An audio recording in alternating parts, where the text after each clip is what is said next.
un pequeño discipulado, como decirlo de alguna manera, pero creo que era necesario para lo que voy a poner en el corazón de ustedes en esta oportunidad. Quiero que me acompañe el libro de Juan, capítulo 14, versículo 1 al 3. Repito, libro de Juan, capítulo 14, versículo 1 al 3, dice la palabra de la siguiente manera: no dejen que el corazón se les llene de angustia. Confíen en Dios y confíen también en mí. En el hogar de mi Padre hay lugar más que suficiente. Si no fuera así, ¿acaso les habría dicho que voy a prepararles un lugar? Cuando todo esté listo, diga conmigo, cuando todo esté listo, volveré para llevarlo. ¿Qué va a hacer? Volver para llevarlo, para que siempre estén conmigo donde yo estoy. Denle un aplauso a la palabra. El nombre de lo que hoy, mis hermanos, quiero poner en el corazón de cada uno de ustedes y aquellas personas que están conectadas y las que van a ver más adelante esto es diferido, es la iglesia. Diga conmigo, la iglesia. La iglesia no es un lugar, no es un sitio, no son paredes, no es concreto, no es madera, no es metal. La iglesia son vidas. Vidas que se han abierto al mensaje del evangelio de Cristo Jesús. En estos primeros versículos de la carta a Juan, en el capítulo 14, es Jesús que está hablando con aquellos hombres que los estaban siguiendo a él, escogidos y apartados por él mismo. Le dice: no dejen que el corazón se les llene de angustia. ¿Por qué el corazón se les iba a estar llenando de angustia? Porque estaban empezando las persecuciones. Recordemos que ya Jesús tenía casi 3 años compartiendo el evangelio del reino. Durante 3 años y un poco más estuvo recorriendo todas esas lugares y todos esos sitios, llevando lo que era el evangelio del reino. No el evangelio de la prosperidad, de la salud del reino. El reino incluye todas esas cosas. Ese mensaje estaba empezando a tocar corazones, alcanzar vidas, y ya se estaba levantando el enemigo, Roma, y aún los mismos internos dentro del pueblo de Dios, que eran los escribas y los fariseos, los religiosos. Le dice: no dejen que el corazón se les llene de angustia. Confíen en Dios y confíen también en mí. Él está diciendo: confíen en Dios, pero confíen también en mí, que soy el mensajero de Dios. Es Jesús. En el hogar de mi Padre.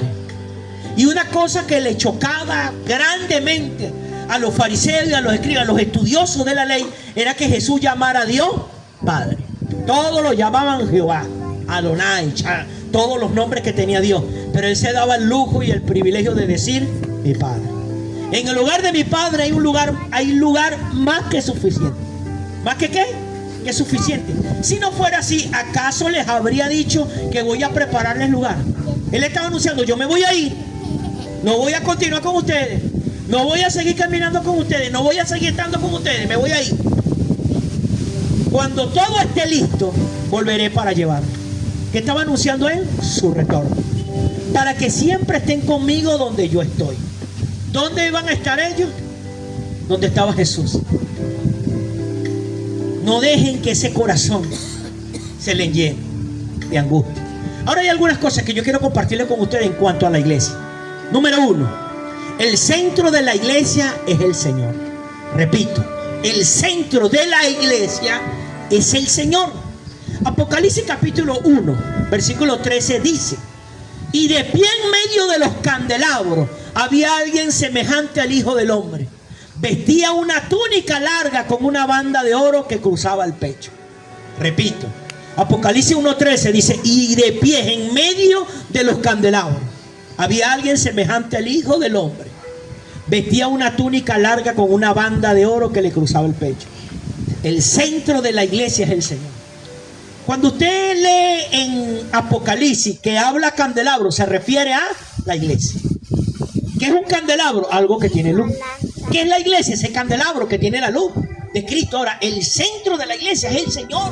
El centro de la iglesia no es otro hombre o mujer lleno de debilidades y errores igual que yo. El centro de la iglesia es Cristo, porque Él es el que da la luz, Él es el que da el poder.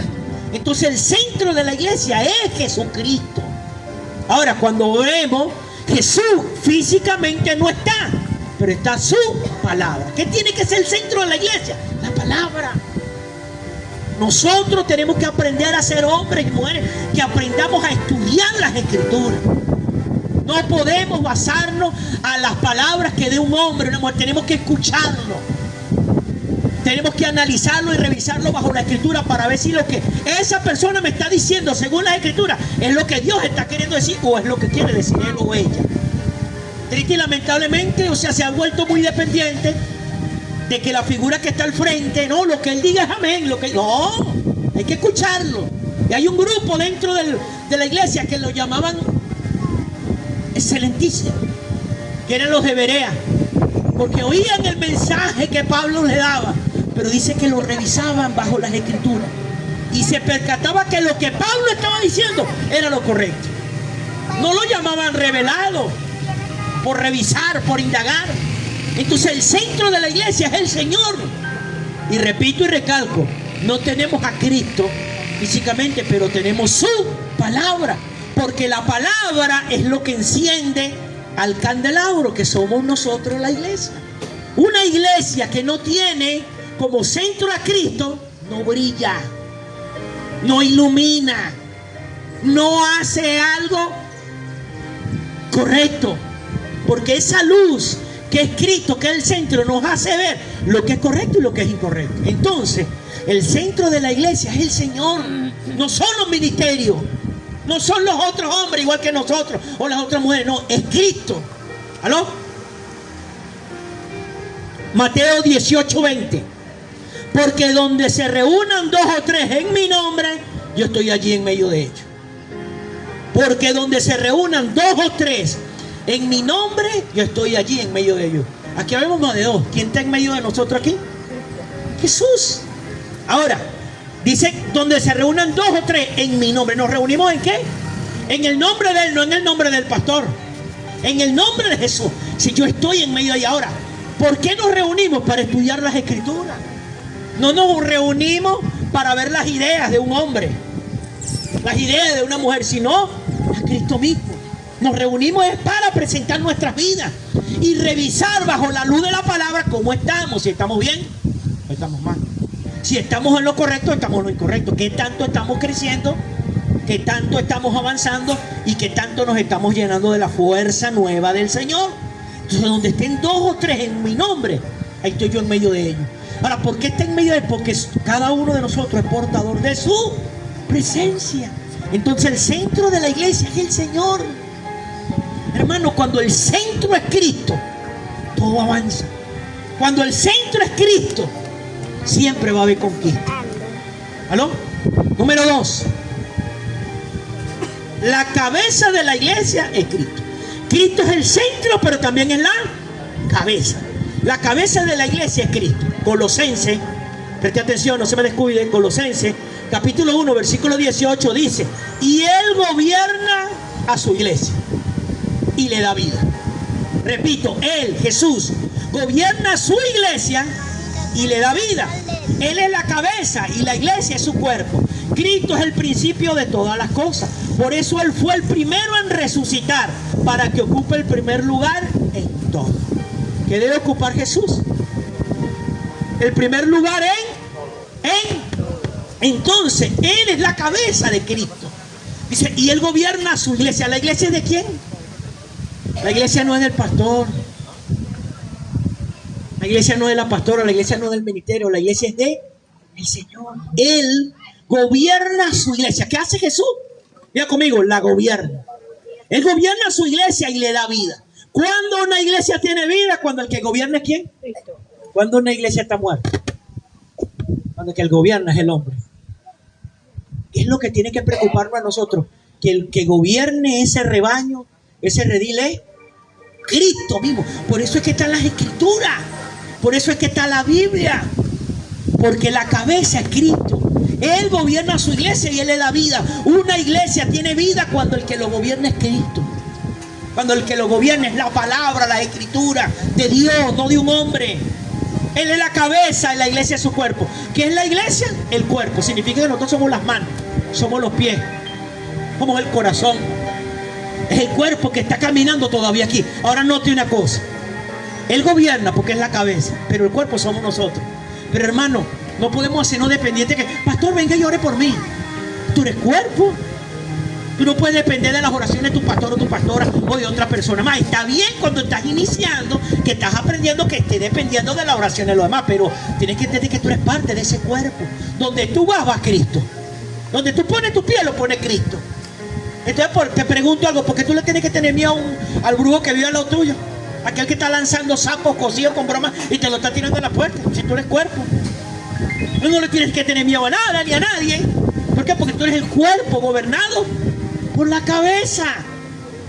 Y Él viene y le da vida. ¿Aló? Él fue el primero en resucitar para que ocupe el primer lugar en todo. ¿Quién fue el primero en resucitar? Él. Ahora, Él resucitó para que nosotros también.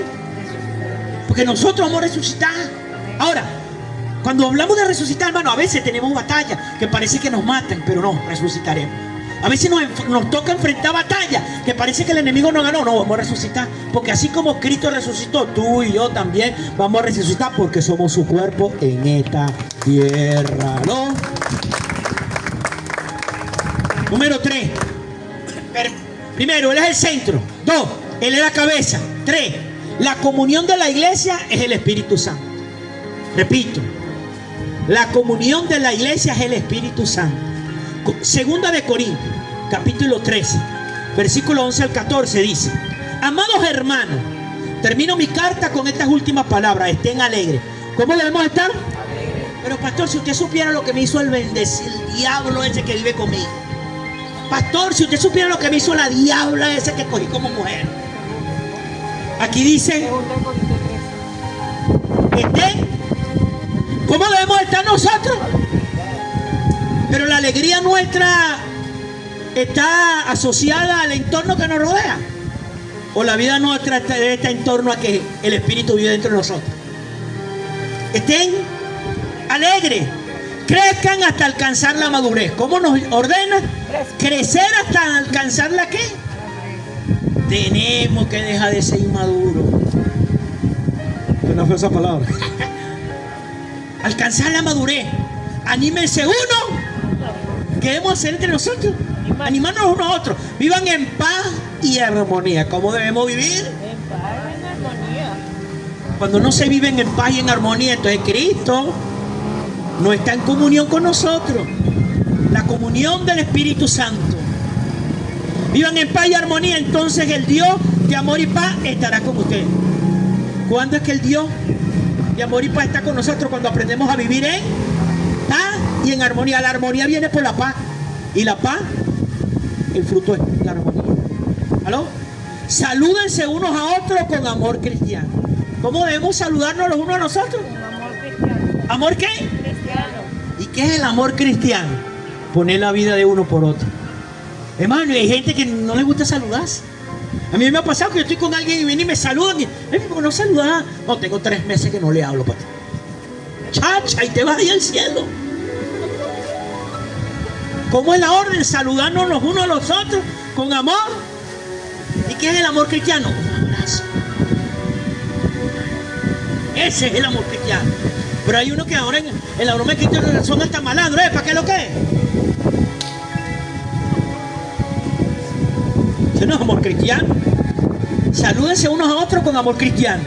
Todo el pueblo de Dios que está aquí les envía saludos. Que la gracia del Señor Jesucristo, el amor de Dios y la comunión del Espíritu Santo sean con todos ustedes. Repito, versículo 14 del capítulo 13, segunda de Corintios. Que la gracia del Señor Jesucristo, el amor de Dios y la comunión del Espíritu Santo sea con todos ustedes. O sea, la comunión de la iglesia es el Espíritu Santo.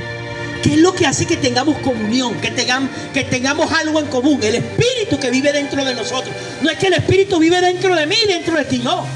No es que el Espíritu vive dentro de los apóstoles, profetas, evangelistas, pastores y maestros, y del que acaba de entregar su corazón de él no vive. No. La comunión de la iglesia es el Espíritu Santo. ¿Por qué? Porque el Espíritu Santo nos ha hecho a nosotros ese templo de su morada. Somos el tabernáculo de Él. El altar no es ese sitio donde nos paramos enfrente. No es de piedra, no es de metal, no es de madera, es de carne. Es tu corazón que se ha abierto a la verdad del Evangelio de Cristo Jesús. Entonces la comunión de la iglesia es el Espíritu Santo. Hermano mío, hermana mía, si yo estoy consciente de que el Espíritu vive dentro de mí, tengo que aprender a tener comunión con los otros. Ojo, y no es comunión con el que piensa igual que yo, es comunión con el que crea lo mismo que yo creo. Porque ahí es donde está la división de muchas congregaciones. Ah, es que ellos no hacen lo que nosotros hacemos. Es que hermano, la mano no puede hacer lo que hacen los pies no pueden hacer lo que hace la mano. Recuerde que la iglesia es el cuerpo. Entonces los pies no pueden actuar igual que las manos. Si actúan en coordinación, pero no hacen lo mismo. Los ojos no hacen la función de los oídos. Entonces, ¿qué pasa? La comunión del Espíritu. Hermano, usted ve una persona que tiene falta, pero no importa si esa persona cree que Jesús murió por nosotros. Listo, eso es lo que nosotros necesitamos saber. Se habla mucho de doctrina. Doctrina calvinista, doctrina luterana, doctrina wesleyana, mucha de la doctrina del bautismo. Pero hermano, yo te pongo una cosa en tu corazón hoy. ¿Cuál es la doctrina? Cristo murió por todo. Punto. La Biblia es la palabra de Dios. Punto. 3. Todos somos portadores del Espíritu Santo. Esa es la doctrina. Lo demás son cosas añadidas. Pero entonces si hay una persona que tiene una falda por aquí, pero cree que Cristo murió, ese es mi hermano. De repente no, ellos creen que está bien usarla. No importa, hay que respetarle eso. Lo que importa es que ellos creen lo que yo creo. Jesús murió. La Biblia es la palabra. Y el Espíritu Santo nos habita a todos nosotros. Pero cuando entonces creemos que el Espíritu vive en un lugar, en un sitio. Aún, hermano, cantamos canciones que son incorrectas. Ven, ven, ven, Espíritu. ¿Cómo que va a venir si ya vive dentro de ti? Eso es incoherente. Eso no está bien. ¿Aló? Entonces la comunión de la iglesia es el Espíritu Santo. Es lo que nos hace tener un bien común. El Espíritu vive dentro de nosotros. De repente no hacemos lo mismo. Hay unos que trabajan con células y otros que no trabajan con células. Hay unos que creen cosas muy diferentes. Lo de la ropa, la broma, la prenda. Bueno, si usted viera a veces como le tiran a uno piedra. A mí me critican mis pantalones chupi chupi, que soy del diablo porque tengo pantalones chupi chupi.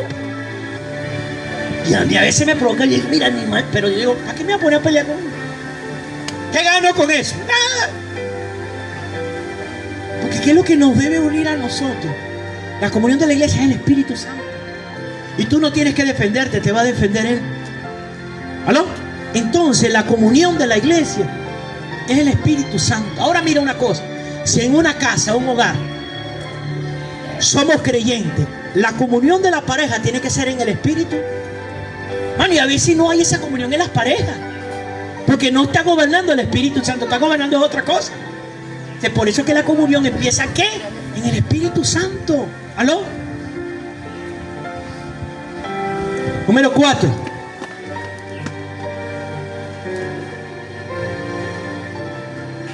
La unidad de la iglesia es el amor. Repito, 1. ¿Qué dijimos el primero? ¿Qué fue lo que dijimos el primero? El centro de la iglesia es Cristo. Número 2. La cabeza de la iglesia es Cristo. 3. La comunión de la iglesia es el Espíritu Santo. 4. La unidad de la iglesia es el amor. Primera de Corintios 13. Completo. Primera de Corintios 13.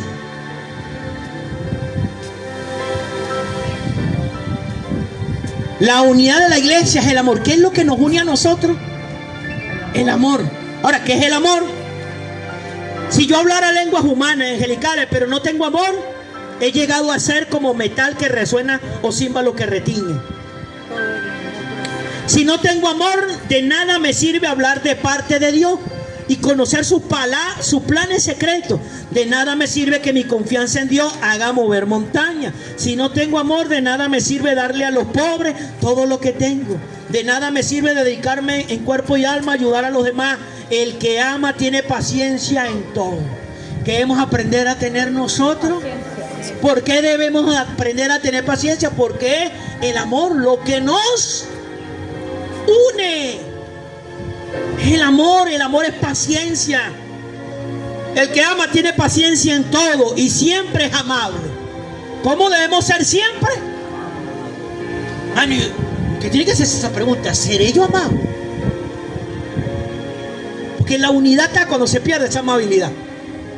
Y a veces, hermano, el hombre y la mujer que le entregan su corazón a Dios, le cuesta esa unidad, porque no es amable. Todo el tiempo una cara de perro. A nadie me le ocurre ponerlo a que reciba a la gente. Que se sienta ahí, no le tocaba ahí, le tocaba allá atrás. Eso es amable. Pues tienes años que llega uno nuevo. No, y que lo manda a llegar tarde porque se quede parado. Eso es amor. ¡Yujú! Siempre es amable. El que ama no es envidioso, ni se cree más que nadie. No es orgulloso, no es grosero ni egoísta. ¿No es qué? Ni grosero ni egoísta.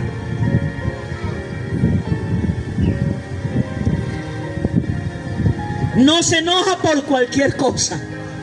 No se pasa la vida recordando lo malo que otros le han hecho. Hermano, problema para la unidad, andar recordando lo malo que me han hecho los demás. Mientras yo ande recordando lo malo que otros me han hecho, no va a haber unidad.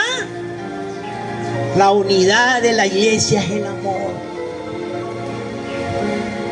No aplaude a los malvados, sino a los que hablan la verdad. El que ama es capaz de aguantarlo todo, de creerlo todo, de esperarlo todo, de soportarlo todo. Solo el amor vive para siempre. ¿Qué vive para siempre? Llegará el día en que ya nadie hable de parte de Dios, ni se habla en idiomas extraños, ni sea necesario conocer los planes secretos de Dios, las profecías y todo lo que ahora conocemos es imperfecto. Cuando llegue lo que es perfecto, todo lo demás se acabará. Y me gusta el versículo 13, que es el final. Dice: hay tres cosas que son permanentes: la confianza en Dios, la seguridad de que Él cumplirá su promesa y el amor. De estas tres cosas, la más importante es el amor. De esas tres cosas, la más importante, hay tres cosas que son permanentes: la confianza en Dios, la seguridad de que Él cumplirá lo que ha dicho y el amor. Pero ¿sabes lo único que va a permanecer después? El amor. Porque lo primero, la confianza en Dios y la seguridad de que Él va a cumplir, no lo necesitamos allá arriba. Aquí sí. Pero lo único que va a permanecer aquí y allá es el amor. Entonces la unidad de la iglesia es el amor. Número 5. La vitalidad de la iglesia es la oración. Repito, la unidad de la iglesia es el amor, pero la vitalidad de la iglesia es la oración. ¿Qué es lo que le da vida a la iglesia? La oración. Hermano, ¿y qué es lo que el diablo quiere estorbar? Todos se reunían y estaban constantemente unidos en oración. Hechos de los Apóstoles. Todos se reunían y estaban constantemente unidos en oración junto con María, la madre de Jesús, y varias mujeres más, y los hermanos de Jesús. Hermano, estamos hablando que ya Hechos de los Apóstoles, Cristo se había ido. Pero ¿qué empezaron a hacer ellos? A que la iglesia tuviera vida. Y la vitalidad de la iglesia era la oración. Todos se reunían y estaban constantemente unidos en oración. ¿Que estaban ellos constantemente unidos en qué? Bueno, ¿y cómo cuesta que la gente ore? Hay algunos sinvergüenzas que llegan tarde para no estar en la oración. ¿Y qué es lo que nos trae vida? ¿Y cuántas veces en la casa se pone el marido? Pero te tocó ahora a ti. No, yo oré ayer, te toca a ti. Luchando y dejando la oración. ¿Y qué es la vitalidad de la iglesia? Todos se reunían y estaban constantemente unidos en oración junto con María. ¿Quién era María? La madre de Jesús. Y con María, la madre de Jesús, varias mujeres más y los hermanos de Jesús. ¿Quién eran los hermanos de Jesús? Pedro. No, está hablando de los otros hijos de María, porque María tuvo más. María no fue siempre virgen. ¿Cuál es la vitalidad de la iglesia? La oración. Ahora, si la vitalidad de la iglesia es la oración, ¿qué es lo que el diablo va a tratar de estorbar? ¿Qué es lo que tú y yo debemos constantemente estar unidos para? Pero la oración no debe comenzar en la congregación. La oración debe comenzar en la casa.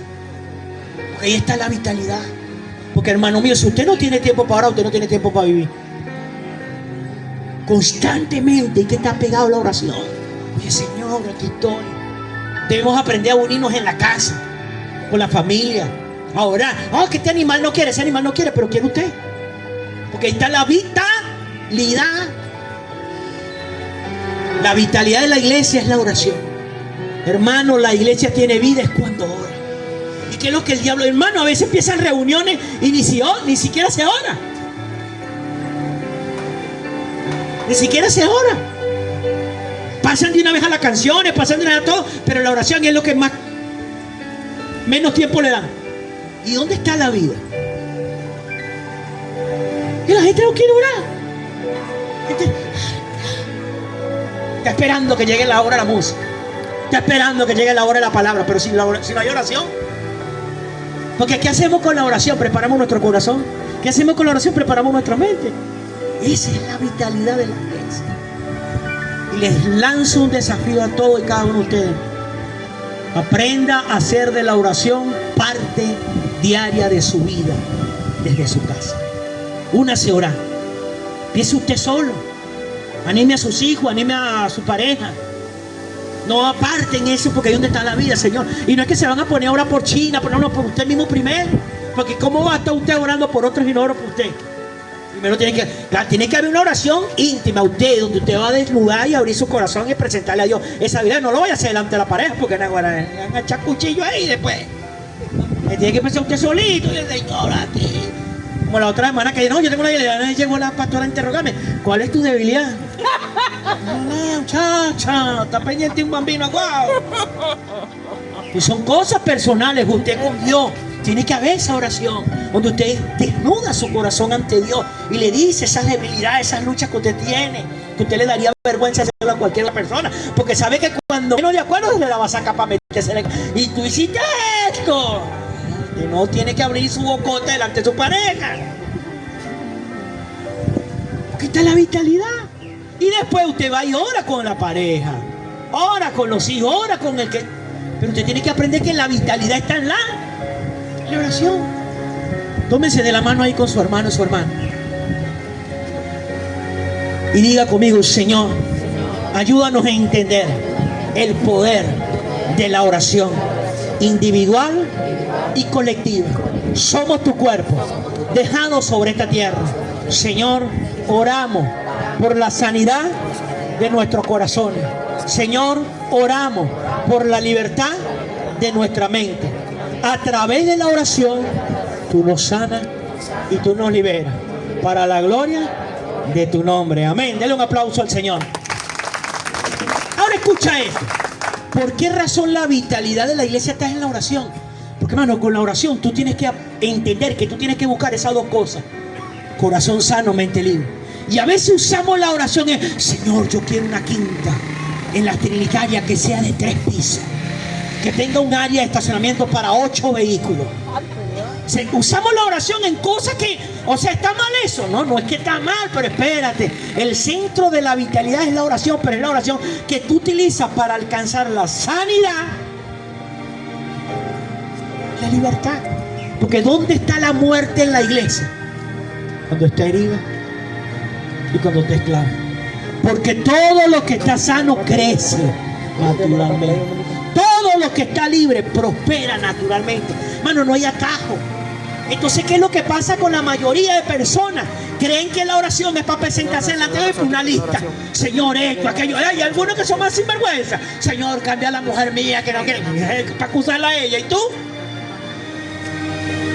Porque la vitalidad de la oración de la iglesia es la oración. ¿Por qué es la vitalidad? Porque con la oración tú alcanzas la sanidad en tu corazón. Porque con la oración tú alcanzas la libertad de tu mente. Si eres un hombre sano, una mujer sana, fluirá vida. Vas a crecer como persona. Si eres hombre, crecerás como padre, como esposo, como hermano, como jefe, como vecino, como líder. Si eres mujer, crecerás como esposa, como madre, como hija, como vecina, como suegra. Porque ahí está la vitalidad, un corazón sano.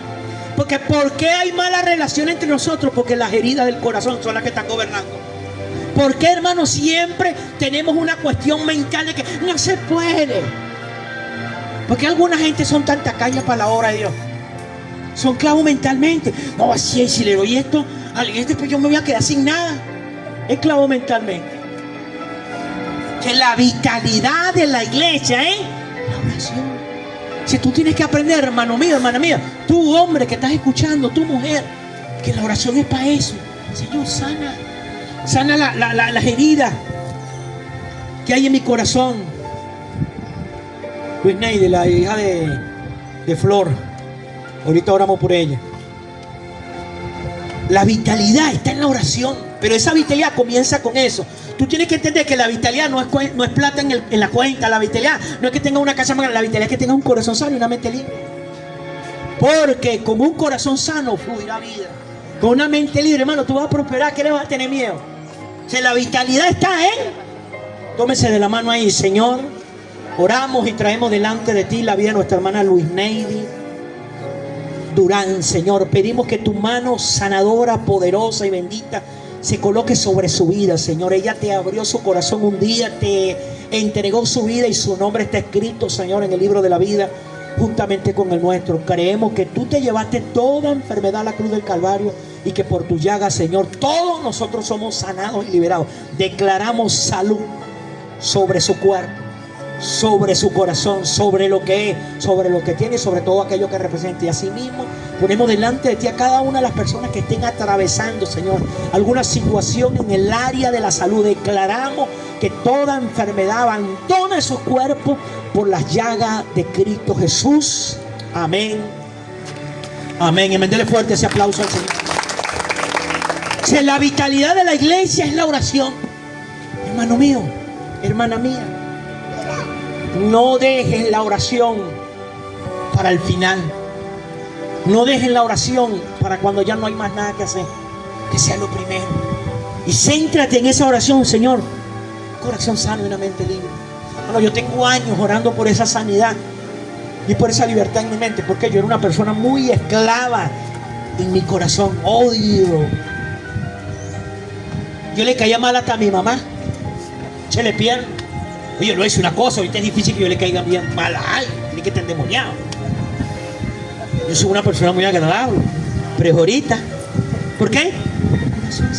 Claro, hay gente que le caigo mal por mis pantalones chupi chupi, o por mi franela de negra que dice que ese es del diablo, que el negro que es del diablo.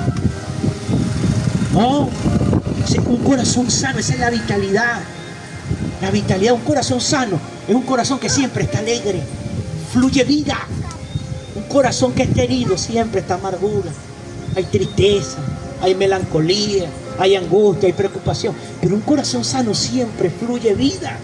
Sobre toda cosa guardada, guarda. Sobre toda cosa guardada, guarda tú. Porque de él. Ahora, ¿cuándo deja de emanar vida? No se descuida el corazón. Entonces son heridas. Y las heridas vienen por trato con la pareja, con los padres. Yo hace años implementé algo muy personal en mi oración. Señor, yo perdono a mis padres. Señor, yo perdono a mis hermanos. Señor, yo perdono a mis parejas. Yo perdono a mis hijos. Yo perdono a mis pastores. Yo perdono a mis hermanos en la fe. Señor, y yo te perdono a ti. Eso es sanidad. Porque las heridas en el corazón es por falta de perdón. Pero cosas que nos hicieron nuestros padres, cosas que nos hicieron nuestros hermanos, cosas que nos hicieron nuestra pareja, cosas que nos hicieron nuestros hijos, cosas que nos hicieron nuestros hermanos en la fe. A veces aquellos que nos estaban pastoreando, aquellos que nos estaban guiando, hicieron cosas, actitudes, comportamientos, a veces queriendo y a veces no queriendo. Porque una persona herida siempre va. O sea, a veces nosotros vemos la conducta de la persona, pero no entendemos que esa conducta es la reacción de una herida. Mire, una cosa que yo implementaba, y eso lo implementé fue hace poquitico, decirle al Señor, Señor, levántanos a nosotros como ministerio, un ministerio sano y un ministerio libre. Y varias madrugadas le estamos pidiendo al Señor, Señor, Salomón te pidió sabiduría para reinar y gobernar a tu pueblo.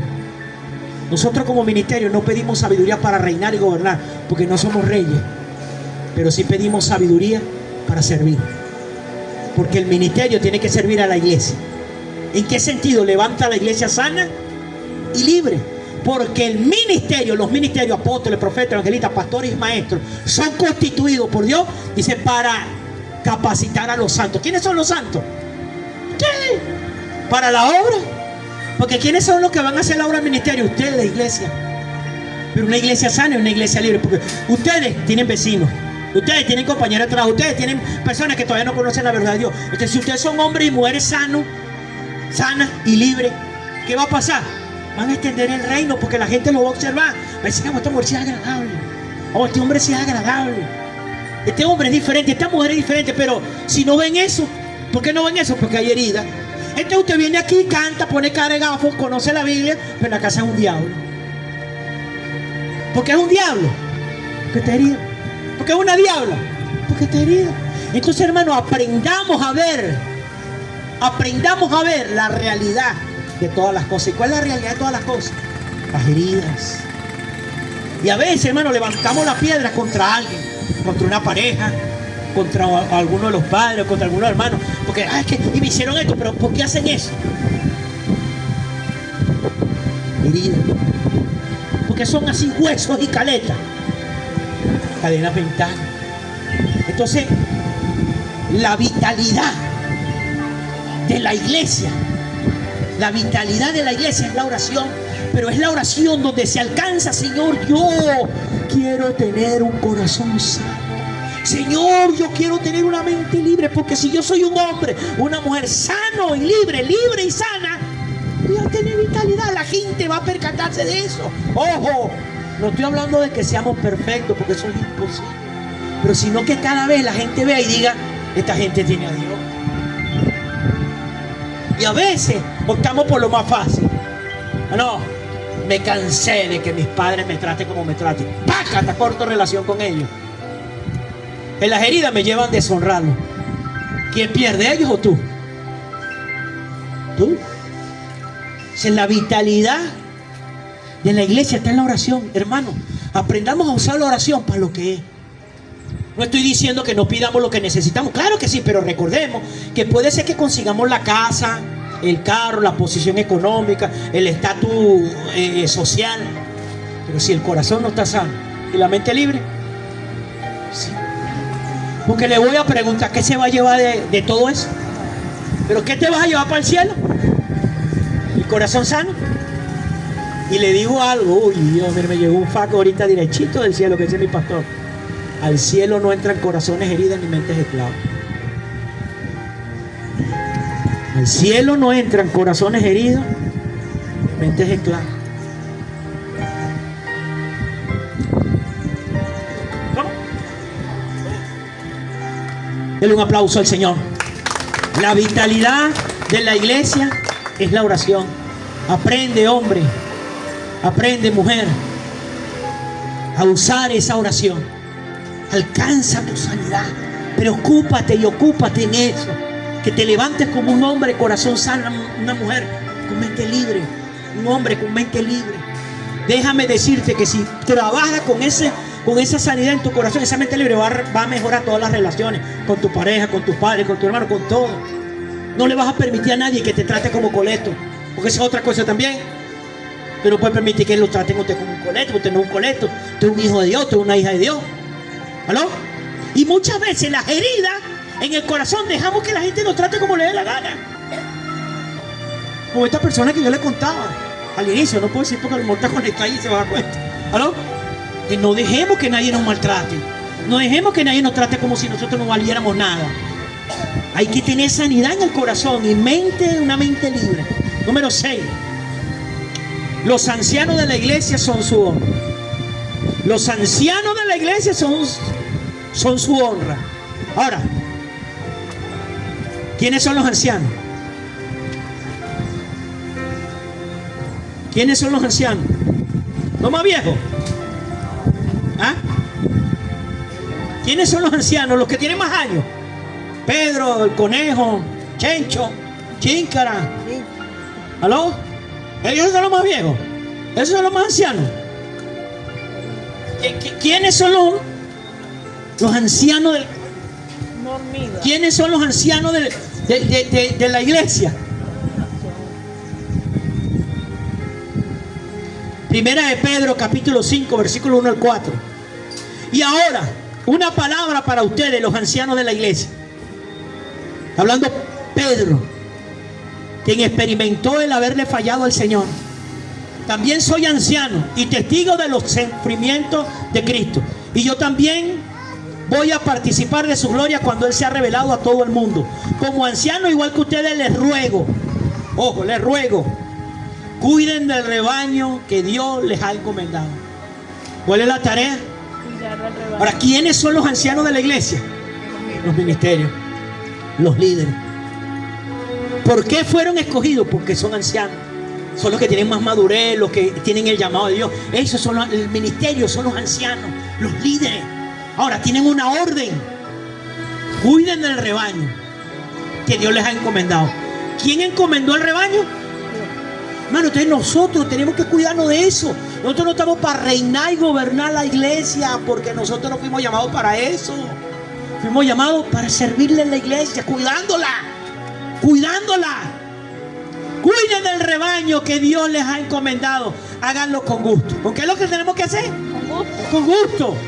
No de mala gana, ni por el beneficio personal que puedan obtener de ello, sino porque están deseosos de servir a Dios. ¿Qué tenemos que tener nosotros los ministerios? Deseo de servir a quién. ¿Y cómo le servimos a Dios? Cuidando el rebaño de Él. Hermano, ¿y qué es lo que está pasando ahorita en la mayoría? Las iglesias se están manejando como empresas. ¿En qué sentido? Bueno, si yo no saco nada de esto, este que está aquí lo desecho. Y eso es lo que dice la Escritura. Los ancianos de la iglesia son su honra, porque son la honra de Dios, porque están cuidando al pueblo de Él mismo. Son la razón por la cual Cristo murió en la cruz del Calvario. O sea, los que tenemos el privilegio de ser llamados para convertirnos en ancianos, tenemos que tener cuidado de eso. No de mala gana ni por beneficio personal. Entonces no podemos atender solo los que dan, también los que no dan. No podemos atender solo los que son obedientes, sino también aquellos que chaparillan. Porque estamos porque queremos servirle. Y va a llegar una que por un tiempo va a echar broma, pero después va a colaborar, después va a contribuir. Porque hay que aprender a tener que tener paciencia con todo. Entonces, hermano, ahora las iglesias se quieren manejar como empresa. ¿Qué pasa en una empresa cuando un empleado no produce? Lo bota. ¿Qué pasa en una iglesia cuando un miembro no sirve, no funciona? ¡Lo tenemos que votar! Eso no es lo que dicen las escrituras. No, Edward diezma y ofrenda, una bendición. Oye, no vamos a echar tierra ninguno aquí. Melakio no da nada. Si Edward tiene un rollo con la mano, vamos a atender a Edward. Melakio no da nada, que resuelva él. Eso es así. Melakio está en un nivel, Edward está en otro nivel. No podemos hacer asesión de personas, y Cristi lamentablemente se hace eso, porque ahora no se ve la iglesia como un cuerpo de Cristo, sino como un negocio, una empresa. Se da cuenta que hay demasiada mentira, demasiadas cosas que no son como Dios las ordena. Cuiden el rebaño que Dios les ha encomendado. Háganlo con gusto. ¿Con qué tenemos que hacerlo? Con gusto. Bueno, por eso es que creo con todo mi corazón que es importantísimo que el ministerio tenga un corazón sano y una mente libre. Porque el ministerio que no tenga corazón sano y mente libre va a querer coger atajos, va a querer manipular al rebaño, va a querer hacer las cosas a su manera y no a la manera. ¿Aló? Háganlo con gusto, no de mala gana, ni por el beneficio personal que puedan obtener de ellos, sino porque están deseosos de servir a Dios. Porque a la larga, ¿quién es el que le paga a los ancianos? Porque de repente lo que no da Melakio, lo da Edward. ¿Aló? No abusen de la autoridad que tienen sobre los que están a su cargo. ¿No qué? No abusen. ¿Cuánto abuso hoy en día, hermano? Porque ahora, ¿dónde vienen los abusos? Cuando se cree que los ministerios es una pirámide. Viene Dios y ellos. Viene Dios y la iglesia. No viene Dios y los ministerios. Porque cuando se habla de ministerio, apóstol, profeta, evangelista, pastor, no era algo jerárquico. Era una cuestión de orden. ¿Aló? No abusen de la autoridad que tienen sobre los que están a su cargo, sino guíenlos con su buen ejemplo. ¿Con qué lo tenemos que guiar? Buen ejemplo. ¿Qué tenemos que dar los ancianos a la iglesia? ¿Buen qué?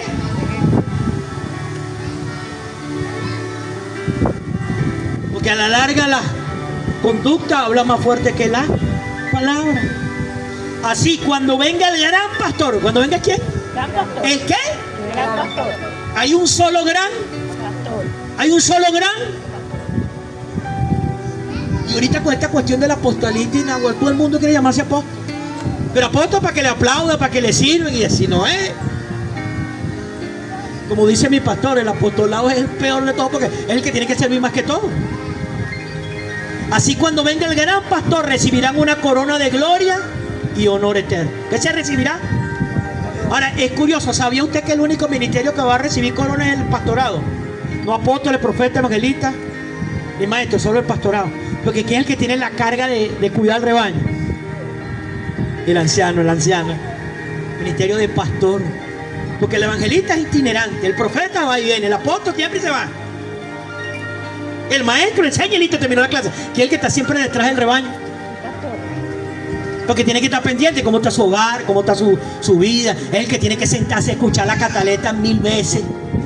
Es el que tiene que, pero no, uno no puede estar, pero este sí fría, ya está el tiempo con lo mismo, no, todo el tiempo con lo mismo, no, esa es la oveja. Y ese es el trabajo tuyo como pastor, sentarte aquí. Entonces usted no puede decir, es que me da pena cargar al pastor. Usted no está cargando al pastor, usted le está dando trabajo al pastor. Ahorita empiezan a sonar los teléfonos. ¿Aló? Hermano, ¿por qué es la tarea? Épale, negro, ¿qué es lo que es? Entonces tú tienes que entender, yo tengo que entender, nosotros tenemos que entender eso, mi hermano. Los ancianos de la iglesia son su honra, pero le dan honra cuando hacen el trabajo con gusto, no de mala gana, ni por beneficio personal lo que puedan obtener de ese pueblo, porque a la larga que te va a pagar es Dios, porque están deseosos de servir a Dios. Hay que tener deseo de servir a Dios. Mano, no es fácil, no está con una gente hasta las 2, 3 de la mañana. Hay gente que dice, no, que estos son seguidores. No, hermano, no es que siguen al hombre, sino que vieron a esa persona en las buenas y en las malas. Porque tu pastor y tu pastora tienen que estar contigo en las buenas y en las malas. Porque si el pastor está solo cuando te va bien y en las malas no está, ¿para qué lo querés? ¿Sí o no? Que si tu pastor y tu pastora estaban en las buenas y en las malas, ellos le están dando honra.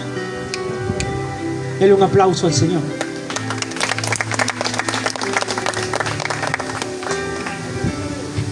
Siete. La esperanza de la iglesia es el retorno de Cristo. ¿Cuál es nuestra esperanza? Tenemos una esperanza. ¿Y cuál es esa esperanza? ¿El retorno de quién? ¿Por qué dice que va a retornar? Porque ya vino. No se preocupe. Primera Juan capítulo 14, 1 al 3, donde iniciamos. No se preocupen, confíen en Dios y confíen también en mí. Hay muchos lugares en la casa de mi padre. Si no fuera así, no se lo diría. Voy a prepararles un lugar. ¿Qué está haciendo él en estos momentos? Y si voy y preparo un lugar para ustedes, regresaré. Y no es terminadito. Lo llevaré conmigo para que estén donde yo estoy. Entonces la esperanza de la iglesia es el retorno. Bueno, la esperanza de la iglesia no es que todo cambie. La esperanza de la iglesia no es que se acabe la maldad del mundo. La esperanza de la iglesia no es que llegue la paz. La esperanza de la iglesia es una sola cosa, y es que retorne. Isaías lo dice: tiniebla y oscuridad cubrirán, mas sobre ti. Hermano, hay un buen grupo de la iglesia que cree que la esperanza está que no, los terremotos se van a acabar.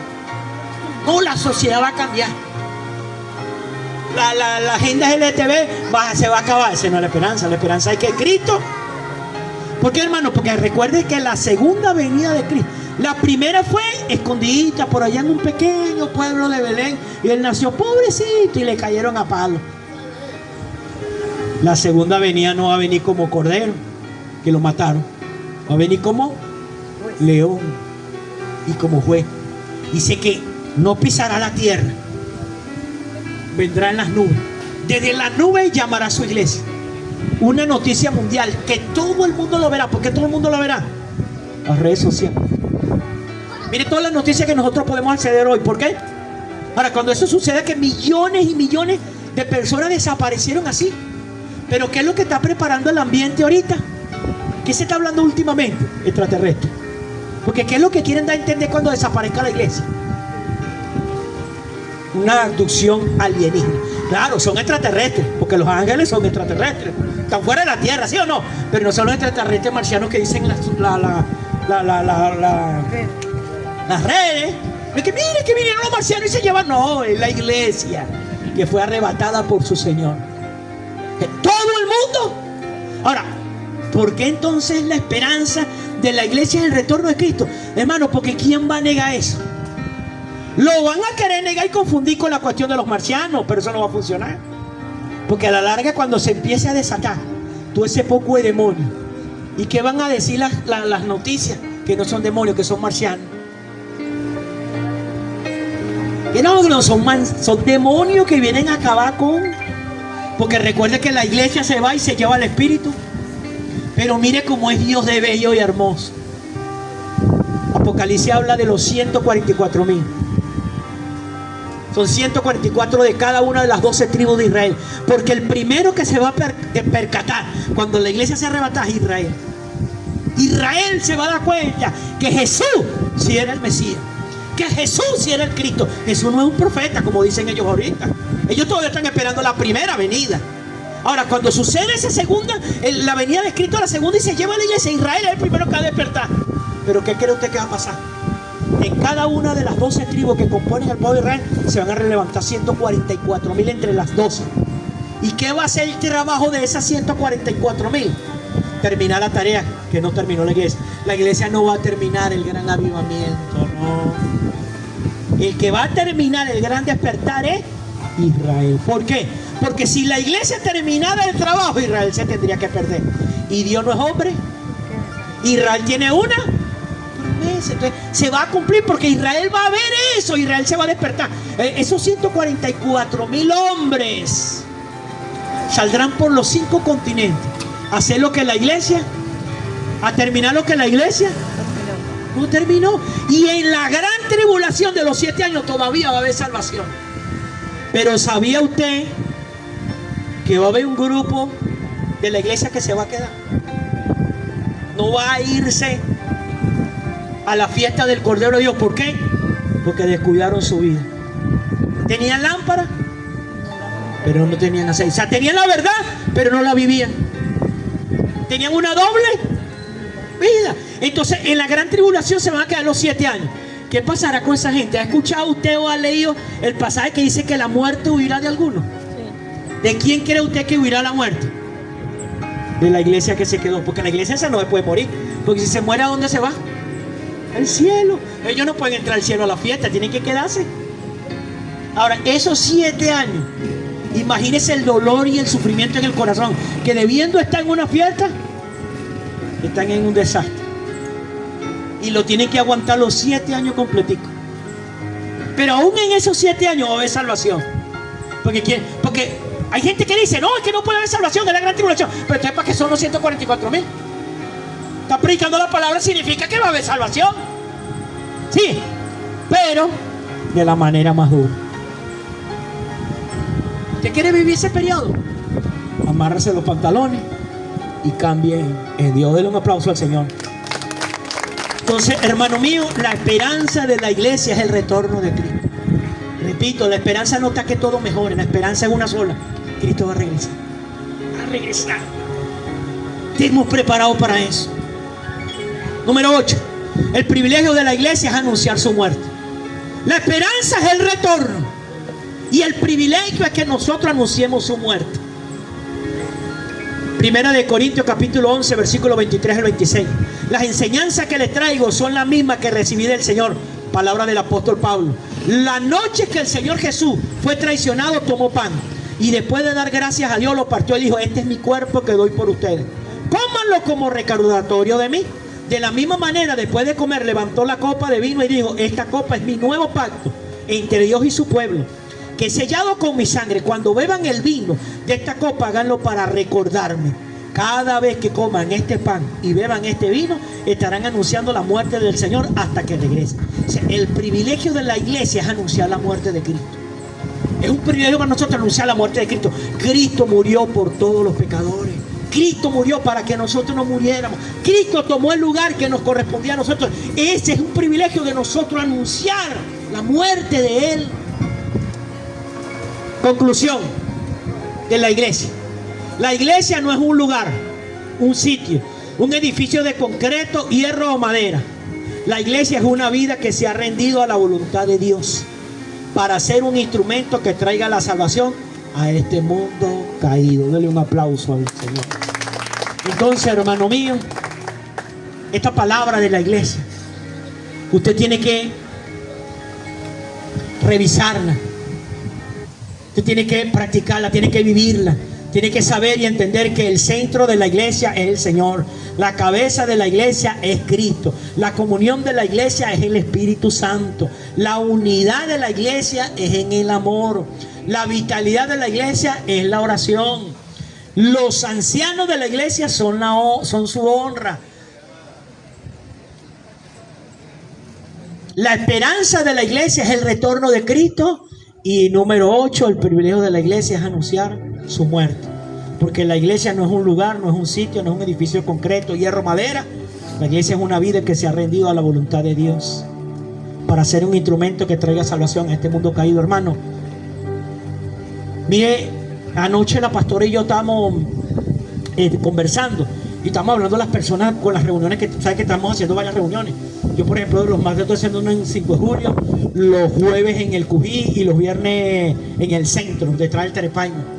Más otras reuniones que está haciendo Erika, está haciendo Jorge, está haciendo Edward, Almelinda, Cheo, yo, Franci. Y estamos viendo y teníamos un listado cuántas personas que eran. 31 personas que no vienen con nosotros los domingos, los miércoles aquí, pero nosotros estamos yendo por ellos. Porque ese es el trabajo de la iglesia. Entonces, en ese lugar donde estamos reunidos 2 o 3, está llevando la palabra. Y si sumamos eso con lo que están viniendo para acá, ¿estamos qué? Creciendo. Porque esa es la tarea. Amén. Cierre sus ojos, incline su rostro. Señor Dios Todopoderoso, gracias.